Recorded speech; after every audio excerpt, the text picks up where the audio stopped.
Meski pemerintah menyatakan pasokan cukup, namun masyarakat masih terlihat mengantri membeli minyak goreng. Menteri Perdagangan Muhammad Lutfi akan menggandeng polisi untuk menindak penimbun.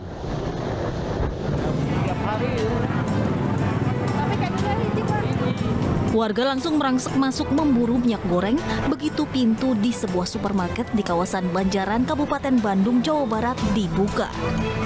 Sebagian besar warga sudah antre sejak pagi demi minyak goreng. 700 kemasan yang disediakan pihak supermarket habis dalam waktu setengah jam saja. Sebagian warga mengaku sudah lelah dengan kondisi seperti ini. Mereka meminta pemerintah dapat segera menyiapkan solusi untuk mengatasi permasalahan langkanya minyak goreng. Minyaknya emang lagi langka, jadi pada banyak yang kesini ngantri. Ibu ngantri dari jam berapa tadi? Dari jam 9 kurang. Tadi berdesakan juga Bu ngantri? Iya, berdesakan. Emang harga minyak berapa di sini? Di sini harganya 28. Kalau di yang lain? Kalau di yang lain harganya ada yang 37, 38. Jadi Ibu terpaksa ngantri karena murah ya? Iya, karena murah. Jadi orang-orang pada nujunya ke sini. Di Pemalang, Jawa Tengah, agar tidak kelelahan mengantre, masyarakat meletakkan sandal sebagai urutan antrean. Kejadian unik dan sempat viral di media sosial ini ada di depan sebuah supermarket dan sudah berlangsung setiap pagi selama 1 minggu. Setiap warga yang datang langsung meletakkan sandalnya dan ditindik batu agar tidak merubah posisi dan mencegah tangan usil yang mengubah antrian. Sambil menunggu antrian sandal dan toko dibuka, warga menunggu di sepanjang pinggir toko untuk berteduh. Setelah toko buka, warga dibatasi per 15 orang untuk masuk dan berhak membeli minyak goreng dengan harga Rp14.000 per liter, tapi dibatasi hanya 2 liter. Tadi pagi kan itu belanja ke pasar jam setengah 6 terus naruh sandal, ngulangin belanja terus ke sini lagi Pak. Buat jualan sih. Oh, jualan apa? Gorengan. Sementara itu, Menteri Perdagangan Muhammad Lutfi menyatakan bahwa langkanya minyak goreng akibat adanya penimbunan. Kemendak akan menggandeng polisi, menindak penimbun, dan menjaga harga eceran tertinggi tetap dipatuhi. Sudah berkoordinasi dan kami akan dengan berkoordinasi dan akan melakukan peninjauan dan mengatur dengan Mabes Polri untuk memastikan daripada ketentuan HET ini. HET ini akan berlangsung untuk waktu yang lama, panjang, tidak kurang dari setahun untuk memastikan ketersediaan dan objektivitas, yaitu memberikan keadilan dan kenyamanan kepada masyarakat untuk mendapatkan harga yang lebih terjangkau. Sudah berlangsung lama, polemik minyak goreng murah masih belum selesai hingga saat ini. Meskipun pemerintah telah menetapkan harga eceran tertinggi dengan murah, namun masih sulit ditemukan masyarakat. Sejumlah harga sembako mengalami kenaikan jelang bulan Ramadan. Dimulai dari minyak goreng, kini komoditas seperti cabai dan telur juga mengalami kenaikan yang cukup signifikan.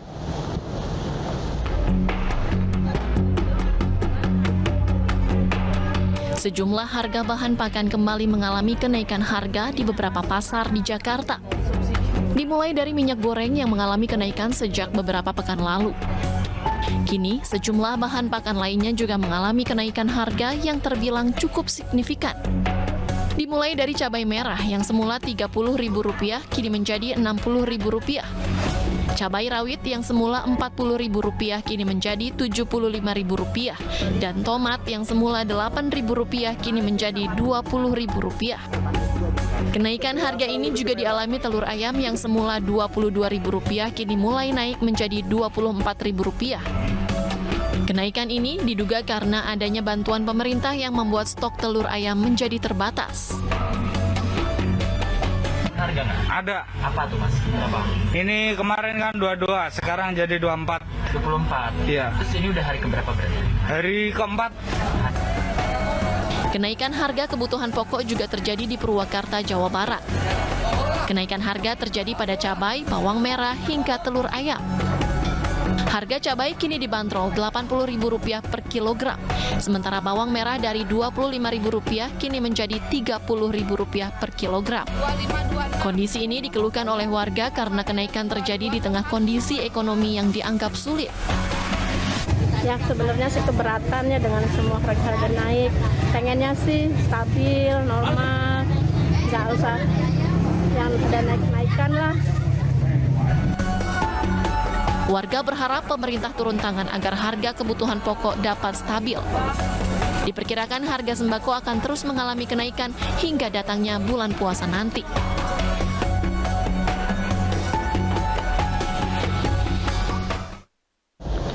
Presiden Joko Widodo dikabarkan akan segera melantik kepala otorita ibu kota negara. Banyak nama yang beredar, namun kriteria calon selalu mengalami perubahan.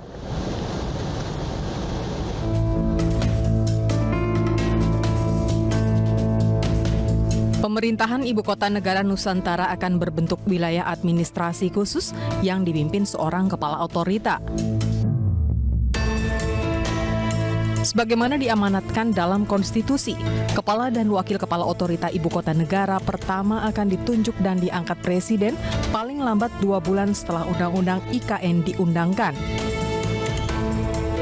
Meskipun Presiden Joko Widodo paling lambat mengumumkan kepala otorita pada 15 April mendatang, namun pelantikan bisa saja dipercepat. Berbagai kriteria yang disampaikan Presiden Jokowi terkait siapa yang akan memimpin IKN, banyak nama pun beredar dan mengerucut sesuai dengan kriteria yang disampaikan.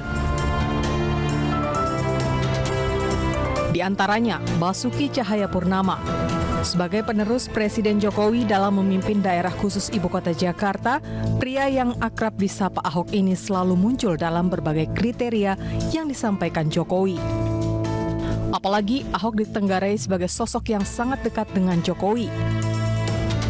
Namun, nama Ahok sempat menghilang karena dinilai Ahok terafiliasi ke partai. Selain Basuki Cahayapurnama, Guru Besar Ekonomi Bambang Brojonegoro juga dinilai layak menjadi kepala otorita IKN. Apalagi Bambang Brojonegoro pernah menjabat sebagai Kepala Badan Perencanaan Pembangunan Nasional atau Bappenas. Bahkan, kala reshuffle kabinet dari Menteri Riset dan Teknologi, Bambang Brojonegoro digadang-gadang akan menjadi kepala otorita IKN. Berbeda dengan Ridwan Kamil, Gubernur Jawa Barat ini ramai diperbincangkan kala Presiden Jokowi menyebut kriteria berlatar arsitek dan punya pengalaman memimpin daerah. Selain Ridwan Kamil, sejumlah figur yang berpengalaman sebagai kepala daerah dan berlatar arsitek juga disebut. Namun, dari nama-nama tersebut mengerucut ke Ridwan Kamil. Namun, dari semua nama yang mencuat sejak 2 tahun lalu, tiba-tiba muncul nama baru. Nama baru ini semakin menguat setelah Presiden Jokowi menyebut figur kepala otorita IKN memiliki kapasitas dan pengalaman yang luas. Sosok ini juga merupakan seorang arsitek yang menguasai masalah infrastruktur dan memiliki jaringan internasional.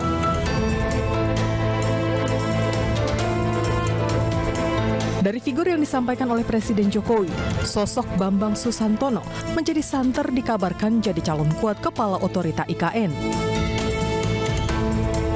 Dengan pengalaman sebagai Ketua Masyarakat Transportasi Indonesia dan Wakil Menteri Perhubungan periode 2009-2014, Bambang Susantono juga seorang yang berlatar arsitek. Selain itu, Bambang yang saat ini menjabat sebagai Wakil Presiden Bank Pembangunan Asia tentu saja memiliki jaringan internasional yang luas. Namun, apakah Bambang Susantono bakal dilantik Presiden Jokowi besok bersamaan dengan pelantikan Gubernur Sulawesi Selatan?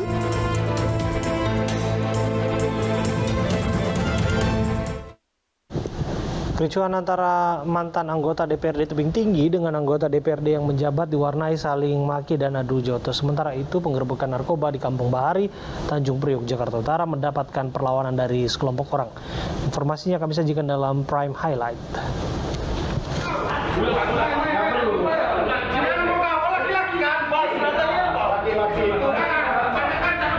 Kericuhan antara mantan anggota DPRD Kota Tebing Tinggi dengan anggota DPRD Tebing Tinggi ini terjadi di kantor Sekretaris DPRD Kota Tebing Tinggi Sumatera Utara. Saling maki hingga nyaris adu jotos terjadi antara keduanya. Beruntung anggota DPRD lainnya melerai. Keributan ini terjadi sesaat setelah seorang mantan anggota DPRD melaporkan seorang anggota DPRD Kota Tebing Tinggi yang masih menjabat ke Badan Kehormatan Dewan. Tak terima atas pelaporan tersebut, anggota DPRD yang dilaporkan mencoba menyerang pelapor.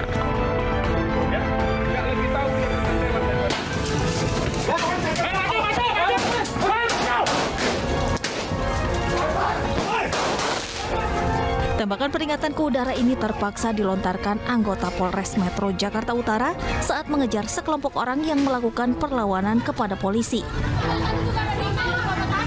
Dengan menyusuri sejumlah gang, anggota polisi meminta sekelompok orang yang diduga pengedar narkoba menyerahkan diri.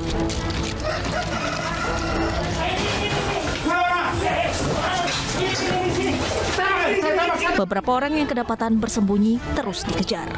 Satu persatu rumah warga yang diduga tempat persembunyian pengedar narkoba digeledah. Hati-hati ya.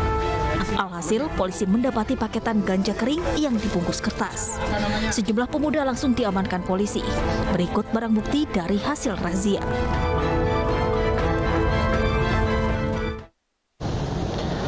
Bayi kembar 4 dengan jenis kelamin laki lahir di Lombok, Nusa Tenggara Barat. Kami hadirkan informasinya saat lagi untuk Anda.